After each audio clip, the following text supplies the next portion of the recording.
बधाई हो, मिठाइयाँ बांटो, हम फर्स्ट आए हैं। दुनिया की टॉप 100 की 100 सबसे हॉटेस्ट सिटीज इंडिया में हैं। राजस्थान, यूपी से लेकर मध्य प्रदेश और आंध्रा तक हर जगह टेम्परेचर 45 डिग्री क्रॉस कर गए हैं। जहाँ यूपी के बांदा में तो 48 डिग्री क्रॉस कर गया और दुनिया की हॉटेस्ट सिटी बन गया। बच्चों के स्कूल जल्दी बंद हो गए हैं और पीएम मोदी घर में रहने और पानी पीने के लिए कह रहे हैं और दुनिया भर के एक्सपर्ट से बार बार वार्न कर रहे हैं कि ये तो बस शुरुआत है, आने वाले टाइम में इंडिया और भी गर्म होगा। इंडिया के शहर ऐसे ही आग की भट्टी में जलते रहेंगे, जहाँ खाना महंगा होगा, बिजली का बिल बढ़ेगा और फार्मर के सुसाइड रेट्स भी बढ़ेंगे। अभी 30 मई को दिल्ली में यूवी इंडेक्स 11 पहुंच गया था, जहां सिर्फ 10 मिनट में स्किन जलने लग जाती है और आंखें तक डैमेज हो सकती हैं। और ये सब कुछ हो रहा है क्योंकि इंडिया से 13,000 किलोमीटर दूर एक ओशन में हवाएं अपना रुख बदल रही हैं।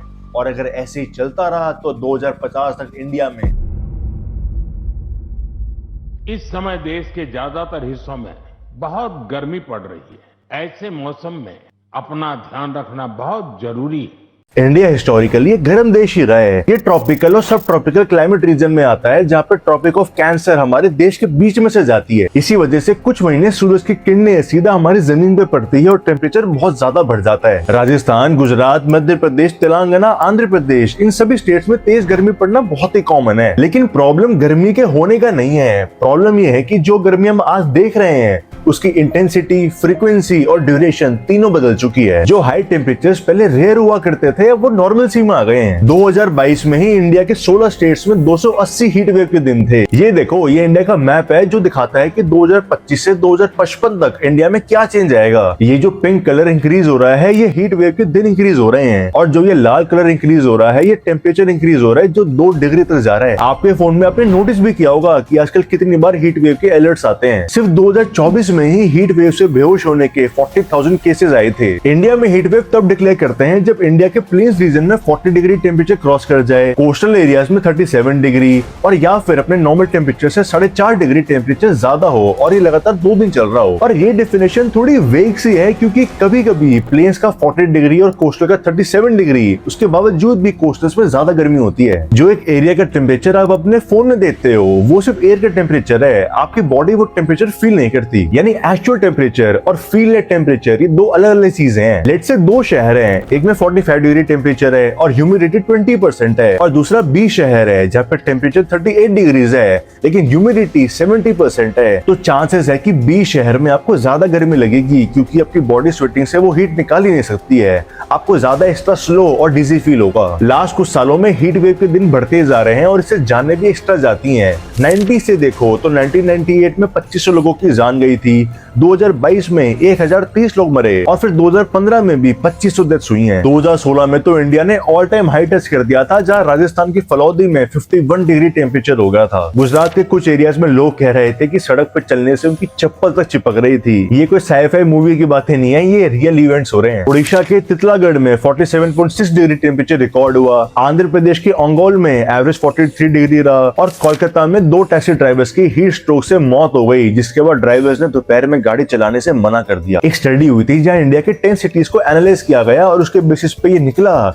कि एक दिन की हीट वेव से इंडिया में 3400 डेथ्स हो सकती हैं और 5 दिन लगातार हो जाए तो 30,000 प्लस। इंडिया के 734 में से 417 डिस्ट्रिक्ट्स हाई और वेरी हाई कैटेगरीज में फॉल करते हैं। यूपी के बांदा डिस्ट्रिक्ट में तो 19 मई को 48.2 डिग्री सेल्सियस हो गया था, जहाँ पे एक ज्वेलर कहता है कि वो सुबह 6 बजे काम पे जाता है और 9 बजे वापस आ जाता है। सुबह 10 बजे के बाद शहर की सड़कों पे कोई दिखता ही नहीं है, सब शाम को बाहर निकलते हैं। खेत में किसान भी रात को LED बल्ब जला के काम कर रहे हैं क्योंकि दोपहर में काम नहीं हो पा रहा। लेबर 40% तक कम तनख्वाह ले रही है लेकिन दोपहर में काम करने को राजी नहीं है। अब अपर मिडिल क्लास लोग या वेल टू डू लोग तो बाहर घर में देते हैं और अंदर एसी ऑन करके बैठ जाते हैं, लेकिन उस सब्जी फ्रूट के लारी वाले का क्या जो भरी दोपहरी में कस्टमर की वेट करता है, या डिलीवरी बॉय जो डिलीवरी करते हैं, लेबर जिनको दोपहर में काम करना ही पड़ता है क्योंकि पेट का सवाल है। मैं भी ये वीडियो एसी में बैठ के बना रहा हूँ क्योंकि 1 सेकंड में पसीना आ जाता है। 2050 तक एक्सपर्ट्स कहते हैं कि इंडिया उन पहली जगहों में होगा जहाँ पे टेम्परेचर सर्वाइव करने के लिमिट्स को क्रॉस कर देगा और इस सेम टाइम फ्रेम में एसी का यूसेज 9x हो जाएगा। एक बंदे ने तो 30,000 के लोन पे सेकेंड हैंड एसी लिया है क्योंकि एसी अब लग्जरी नहीं है, नेसेसिटी है। और यही एसी की आयरनी भी है कि जितनी गर्मी बढ़ेगी उतना एसी यूज होगा, एसी फिर गर्म हवा फेंकेगा, उससे गर्मी और बढ़ेगी। अगर हम एवरेज लें तो 1980 के कंपैरिजन में आज से 25 साल बाद 2050 में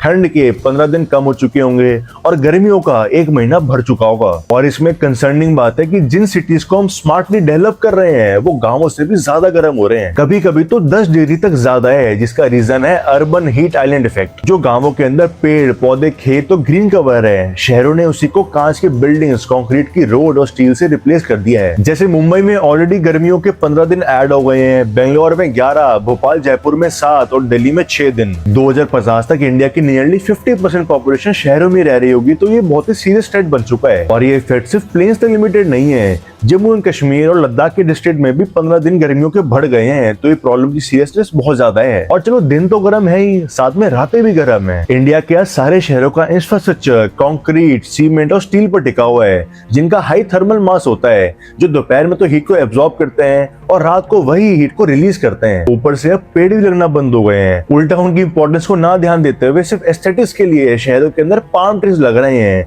लेकिन एनवायरनमेंट को उसका क्या फायदा होगा वो कभी सोचा ही नहीं है। ये देखो ये वीडियो है जहाँ पे सेम टाइम में धूप के अंदर 42 डिग्रीज है और सिर्फ पेड़ के नीचे आ जाने से टेम्परेचर 27 डिग्रीज पे आ गया है। और इस अर्बन हीट आइलैंड इफेक्ट के साथ कंबाइन होता है हीट डोम इफेक्ट। ये एक ऐसा कॉन्सेप्ट है जहाँ पे एटमॉस्फेयर में एक इनविजिबल ढक्कन सा बन जाता है। नॉर्मल केसेस में गर्म हवा ऊपर उठ के हवा में डिस्पर्स हो जाती है, लेकिन इस केस में हवा में हाई प्रेशर बन जाता है, जिस वजह से वो गर्म हवा वापस नीचे आ जाती है और एटमॉस्फेयर में पूरी फैल जाती है। रिजल्ट होता है कि गर्म हवा एक ही एरिया में कंटिन्यूसली ट्रैप होकर घूमती रहती है। 2026 में इंडो गैंजेटिक प्लेन्स में यही पैटर्न फॉर्म हुआ। यूपी के औरैया से लेकर राजस्थान के फलौदी और जैसलमेर तक हर जगह एक्सट्रीम टेम्परेचर्स रिकॉर्ड हुए। और ये तो चलो फिर भी लोकल फिनोमिनाज हैं, जिसकी वजह से गर्मी थोड़ी एक्स्ट्रा बढ़ रही है। असली इम्पैक्ट है इंडिया से 13,000 किलोमीटर दूर पैसिफिक ओशन की हवाओं का, जिससे 2026 और अगले साल 2027 2 साल हमारी सिटी बजने वाली है। पैसिफिक ओशन में एक ऐसा फिनोमिना होता है जिससे पूरे वर्ल्ड का वेदर ऊपर नीचे हो जाता है। Super El Nino is emerging as one of the most powerful climate threats.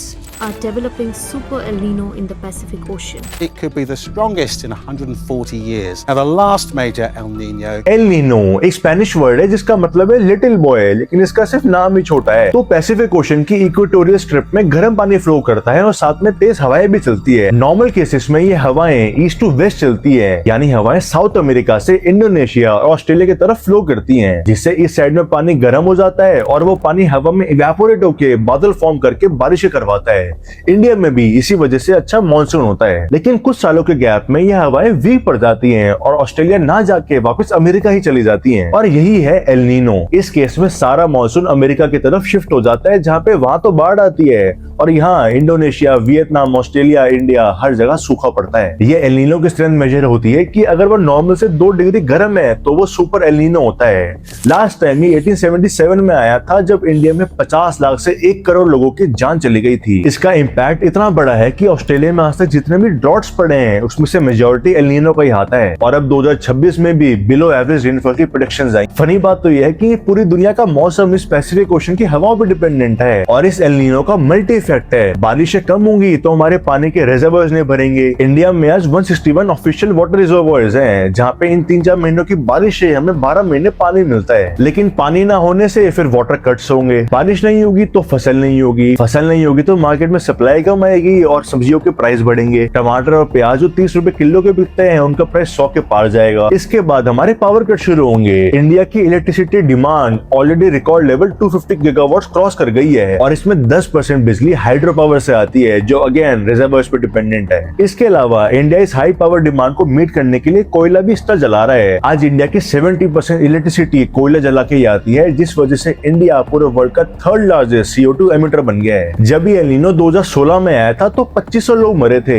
लेकिन ना 10 साल बाद हालात पहले से भी ज्यादा खराब हैं। आज हम ऑलरेडी ऐसे स्टेज पे हैं जहां ईरान के वॉर की वजह से पेट्रोल डीजल के प्राइस बढ़े हुए हैं, फर्टिलाइजर की शॉर्टेज हो रखी है, रुपए का दाम गिरता जा रहा है। और अगर ऐसे केस में एल नीनो आ गया, जो सब कह रहे हैं आएगा ही, तो इंडियन इकोनॉमी की हालात बहुत ही खराब हो जाएंगे। और ये सिर्फ इस साल की बात नहीं है, 2027 में भी इसका इम्पैक्ट दिखेगा। इस गर्मी में हीट वेव के अलर्ट्स को लोग आम की तरह समझते हैं कि भाई सीजनल है, गर्मी आएगी, खा लेंगे फिर चला जाएगा। लेकिन ये एक ऐसा साइलेंट डिजास्टर है जिससे हेल्थ, एग्रीकल्चर, इकोनॉमी और एनवायरमेंट सब पर एक साथ असर आता है। इसका कोई इमीडिएट फिजिकल इम्पैक्ट नहीं दिखता है, लेकिन बॉडी हर तरीके से खराब हो रही है। कार्डियोवैस्कुलर स्ट्रेस एक्स्ट्रा पड़ता है, क्योंकि आपके हार्ट को, बॉडी को कूल रखने के लिए एक्स्ट्रा एफर्ट करना पड़ता करता है। ज्यादा यूवी एक्सपोजर से स्किन पे दिक्कतें और रैशेस हो जाते हैं। डिहाइड्रेशन, इन्फ्लेमेशन कॉमन सिम्टम्स हैं और इसका एंड होता है हीट स्ट्रोक, जहां आपकी बॉडी हीट को सर्वाइव ही नहीं कर पाती और बेहोश हो जाती है। प्रोडक्टिविटी बहुत लो हो जाती है, एक इंडिविजुअल का काम करने का मन ही नहीं करता और ये और आप तो मैं डेली बेसिस पे एक्सपीरियंस ही कर रहे हैं। घर से बाहर निकलते पूरे टाइम हैंकी मुंह पे पसीना पोंछने में लगा रहता है। दिल्ली की कंस्ट्रक्शन वर्कर ममता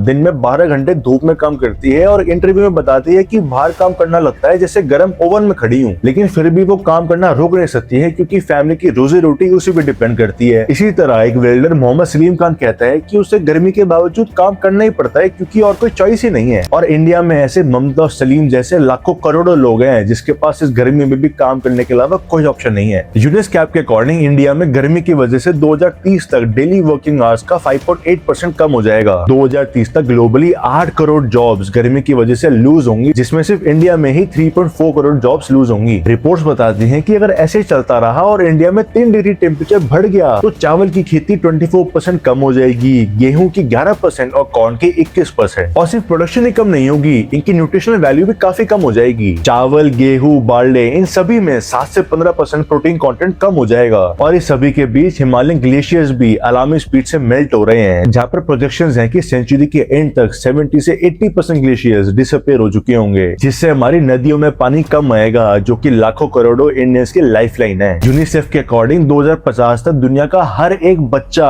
हीट वेव को एक्सपोज होगा, nearly 2.25 billion children. And to be frank enough, इसका मुझे कोई एंड भी नहीं दिख रहा है क्योंकि क्लाइमेट चेंज का इफेक्ट इमीडिएट बेसिस पे नहीं आता, वो धीरे धीरे फील होता है। इस चक्कर में इसको लेके कोई प्रॉपर बजट फिक्स नहीं होता, ना ही कोई गाइडलाइंस आती है, ना पॉलिसीज आती हैं। मैं अभी चैट जीपीटी से 10 साइंस बेस्ड सॉल्यूशंस निकाल के ले आऊंगा जो बाकी कंट्रीज ने अपनाए हैं, लेकिन पॉइंट वो ये कि वो सारे सॉल्यूशंस तो हमारे टॉप पे बैठे एक्सपर्ट्स को भी पता है, बट दिक्कत है इम्प्लीमेंटेशन की। हाँ, इंडिया के कुछ शहरों में फिर भी सुधार आया है।